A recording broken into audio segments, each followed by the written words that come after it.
नमस्कार, मी लक्ष्मण कदम आणि आज आपण बिझनेस सिरीजच्या दुसऱ्या एपिसोडमध्ये आहोत. तर पूर्वी काय व्हायचं की सगळा बिझनेस मीच करायचो. पूर्वी माझ्याकडे पैसे नव्हते म्हणून मी बिझनेस सुरू केला. आता माझ्याकडे पैसे येत आहेत. तरी माझ्या समस्या संपल्या का? तर समस्या संपत नाहीत. पर्सनल आणि प्रोफेशनल लाईफमध्ये मला डिफरन्शिएट करता येत नाही. हे डिफरन्शिएट करण्यासाठी मला माझ्या सिस्टमला मोठं करायचं आहे. गेल्या आर्थिक वर्षात मी किती नफा कमावला, आता पुढच्या आर्थिक वर्षात मला किती नफा कमवायचा आहे याचं मला टार्गेट सेट करायचं. पूर्वी पैसे नव्हते म्हणून मी उद्योग करायला सुरुवात केली. पैसे येत आहेत पण माझ्याकडे वेळ मिळत नाहीये. मला कुटुंबाला वेळ देता येत नाही, मला आरोग्याकडे पाहण्यासाठी वेळ नाही, मला वाचायला वेळ नाही, मला शिकायला वेळ नाही आणि पैसे येऊन सुद्धा मला आनंदानं जीवन जगता येत नाही. पूर्वी पैसे नव्हते म्हणून मी आनंदानं जीवन जगत नव्हतो. आता पैसे आहेत पण माझ्याकडे वेळ नाही म्हणून मी आनंदानं जीवन जगत नाही. तर आता माझा बिझनेस उद्योगामध्ये कन्वर्ट करायचा आहे, हे माझं स्वप्न असलं पाहिजे. आता मला बिझनेस आणि उद्योजक याच्यामध्ये फरक समजून घ्यायचा की बिझनेसमन म्हणजे नेमकं कोण आणि उद्योजक म्हणजे नेमकं कोण. बिझनेसमन कोण असतो तर सगळी सूत्र त्याच्या भोवताली फिरतात. सकाळी शटर उघडण्यापासून तर रात्री कुलूप लावण्यापर्यंत सगळी जिम्मेदारी त्याची. जशी पृथ्वी सूर्याभोवती फिरते तसं माझा बिझनेस माझ्या भोवतीच फिरतो. मी नसलो की अडचण, मी असलो की चांगलं चालतंय. माझ्या ॲब्सेन्सचा फरक पडतोय, माझ्या प्रेझेन्सचा पण फरक पडतोय. हा झाला बिझनेस. उद्योजक काय? तर मी असो अथवा नसो, मी लोकांकडून काम करून घेतोय. आता लोकांकडून काम तुम्हाला कधीतरी करून घ्यायची सिस्टम लावावी लागेल, तेव्हा तुम्ही लावलेलं झाड मोठं होताना तुम्ही बघू शकता. मॅनेजमेंटची सिस्टम लावणं गरजेची आहे. तर टप्प्याटप्प्याने लावावं लागतं ते सिस्टम. तर तुम्हाला थोडं नॉलेज असलं पाहिजे की आता आपण बिझनेसमनमधून मग आता उद्योजकांमध्ये मी कन्वर्ट करतोय स्वतःला. मी आता कॅटरपिलरमधून एक फुलपाखरू बनण्याच्या प्रोसेसमध्ये आहे. म्हणजे मी आलूचा एक आता मी चिप्स होतोय.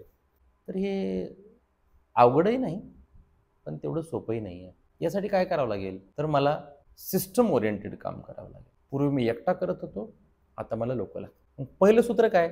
मॅनेजमेंट मला समजून घ्यावं लागेल. कुठलीही कंपनी त्या कंपनीचा प्रोजेक्ट मॅनेजमेंट नसताना यशस्वी करू शकत नाही. मॅनेजमेंट म्हणजे काय? The optimum utilisation of minimum available resources to get maximum output is called management. That management I have to learn. सुरुवातीला मॅनेजमेंटचं नॉलेज नव्हतं, ठीक आहे, पण आता मॅनेजमेंट आम्हाला स्वीकारावं लागेल, घ्यावं लागेल. काही लोक काम स्वतः करत नसताना सुद्धा त्यांना खूप नफा मिळतो आणि काही लोक रोज त्या उद्योगात पडलेले आहेत तरी त्यांचा लॉसच आहे. का? तर दे नीड मॅनेजमेंट ट्रेनिंग. तर मग सिस्टम कसे लावणार? तर तुमच्या उद्योगाचा नेमका चालक कोण? स्वतःला प्रश्न विचारा. Who is fully responsible for the profit and loss of my business? Ask questions to yourself. Are you responsible? Are you chief promoter? If not, be. Or else if you can't handle, hire someone who can be responsible, who can shoulder the responsibilities, who will be answerable for each and every question. जर ते करायचं ज्ञान नसेल तर तुम्ही तुमच्यापेक्षा talented employee appoint करू शकता आणि तुम्ही ते केला पाहिजे. त्याला तुम्ही प्रोजेक्ट हेड मानलं पाहिजे. तुम्हाला जमतंय ना, इट्स ओके, मग तर वेल अँड गुड. दुग्ध आणि शर्करा योग आहे. तुम्हाला नाही जमत ना, तुमच्यापेक्षा टॅलेंटेड माणसानं तुम्ही अपॉइंट करा, काही फरक पडत नाही. सिस्टम लावा. तो माणूस तुम्ही अपॉइंट केल्यानंतर त्याला तुम्ही जसे अधिकार देणार आहात तशा जबाबदाऱ्या पण द्या. लोकांना फक्त अधिकार पाहिजेत, जबाबदारी नको आहे.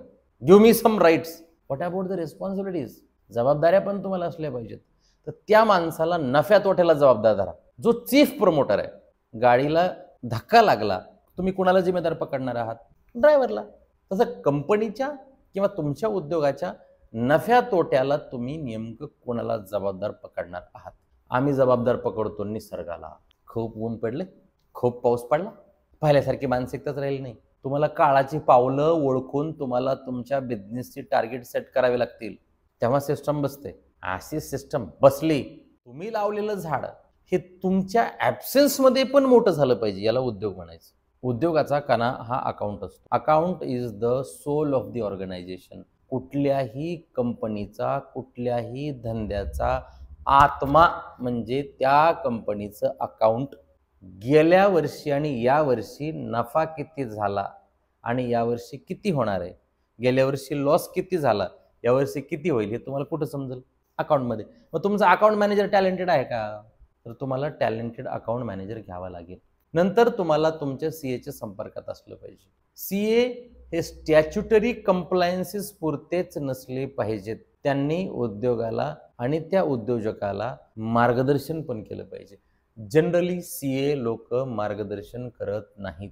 तर तुम्हाला पहिला CA काय करतोय हे तपासण्यासाठी दुसऱ्या CAची गरज लागणार आहे, पण जरा उद्योग मोठा झाल्यानंतर. एवढं लवकर नाही लागणार कधी कधी, आणि मोठं झाल्यानंतर ते करायचंच. उद्योग आम्हाला खूप सगळं शिकवतो, पण शिकायची इच्छा असेल तर. तरकाट्या करून उद्योग कधीही मोठा होत नाही.